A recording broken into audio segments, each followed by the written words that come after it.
Hi friends, இன்றைக்கி நம்ம பார்க்க போகிறது என்னென்னா ஒரு ஈஸியான சைட் டிஷ். ஸோ இது வந்து ஒரே ஒரு இன்க்ரீடியன்ட் இருந்தால் போதும், நம்ம வீட்டிலே பண்ணிடலாம். ஸோ இது பேர் என்னென்னா pakoda salsa. Yes, you heard it right, pakoda salsa.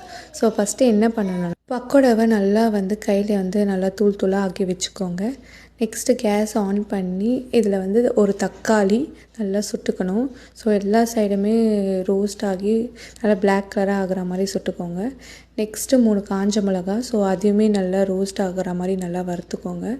So இதுக்கப்புறம் நம்ம என்ன இன்க்ரீடியன்ட்ஸ் ஆட் பண்ண போகிறோன்னா ஆனியன், கொத்தமல்லி, தக்காளி அண்ட் நம்ம சுட்ட காஞ்ச மிளகா. ஸோ இது எல்லா இன்க்ரீடியன்ஸும் போட்டு நல்லா மிக்ஸ் பண்ணிக்கணும்.